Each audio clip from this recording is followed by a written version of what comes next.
புத்தாக்கத் துறையில் இலங்கையை ஏனைய நாடுகளுடன் இணையான போட்டியாளராக மாற்றுவதே அரசாங்கத்தின் எதிர்பார்ப்பு. ஜனாதிபதி தெரிவிப்பு. புத்தாக்கத் துறையில் இணையான போட்டியாளராக இல்லாத இலங்கையை ஏனைய நாடுகளுடன் இணையான போட்டியாளராக மாற்றுவதே அரசாங்கத்தின் எதிர்பார்ப்பு என்றும், இந்த இலக்கை அடைவதில் டிஜிட்டல் மயமாக்கல் முக்கிய பங்கு வகிக்கும் என்றும் ஜனாதிபதி அனுரகுமார திசாநாயக்க தெரிவித்துள்ளார்.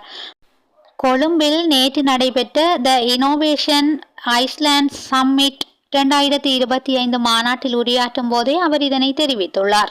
இலங்கையில் இனோவேஷன் ஐஸ்லாண்ட் சமிட் 2025 மாநாட்டை நடத்துவதால் இந்த நாட்டில் புதிய தொழில் முனைவோரின் புத்தாக்க ஆர்வத்தையும் எதிர்பார்ப்பையும் பிரதிபலிப்பதாக தெரிவித்த ஜனாதிபதி, மனித நாகரிகத்தின் பல்வேறு நிலைமைகளை நாம் அடையாளம் கண்டுள்ளோம் என்றும், அந்த மனித நாகரிகத்தின் ஒவ்வொரு புதிய அத்தியாயமும் புத்தாக்கத்தின் மூலம் எழுதப்படுகிறது என்றும் குறிப்பிட்டுள்ளார்.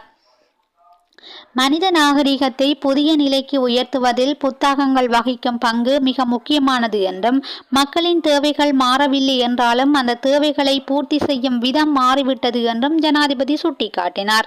புதிய தேவைகள் பூர்த்தி செய்யப்படுவதன் மூலம் சந்தை உருவாக்கப்படுகிறது எனவும், தேவைகளை பூர்த்தி செய்யும் மாதிரி மாறினால் மட்டுமே புதிய சந்தை உருவாகும் எனவும் அவர் தெரிவித்துள்ளார்.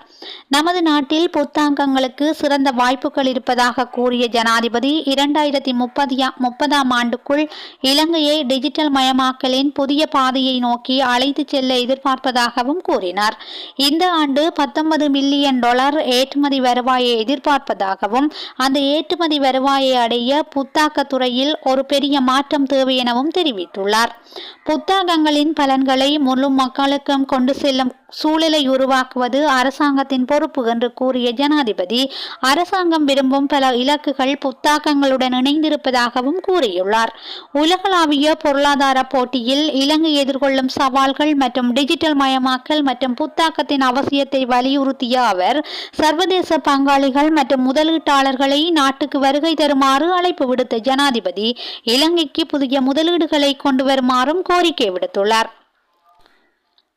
நாட்டில் புத்தாக்கம் மற்றும் வணிகத்துக்கான சாதகமான சூழல் ஏற்கனவே உருவாக்கப்பட்டுள்ளதாகவும், அதற்கான திறமையான தொழிற்படை நம் நாட்டில் இருப்பதாகவும் ஜனாதிபதி தெரிவித்துள்ளார்.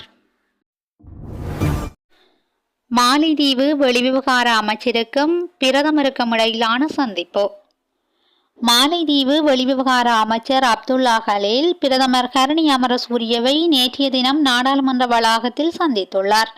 மாலைதீவுக்கும் இலங்கைக்கும் இடையிலான நீண்டகால இருதரப்பு உறவுகளை மேலும் வலுப்படுத்துவதுடன், இரு நாடுகளினதும் ராஜதந்திர நடவடிக்கைகளில் தொடர்ந்து செல்வாக்கு செலுத்தும் நீண்டகால உறவுகள் மற்றும் பரஸ்பர நலன்கள் குறித்து இதன்போது கவனம் செலுத்தப்பட்டது.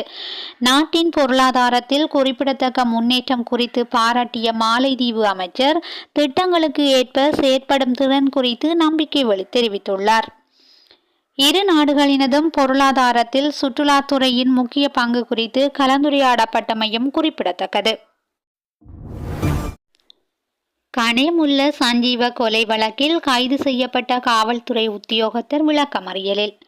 கனேமுல்ல சஞ்சீவ கொலை வழக்கின் சந்தேகத்தின் பேரில் கைது செய்யப்பட்ட காவல்துறை அதிகாரியை எதிர்வரும் மார்ச் மாதம் 7ஆம் தேதி வரை விளக்கமறியலில் வைக்குமாறு கொழும்பு பிரதான நீதவான் நீதிமன்றம் உத்தரவிட்டுள்ளது.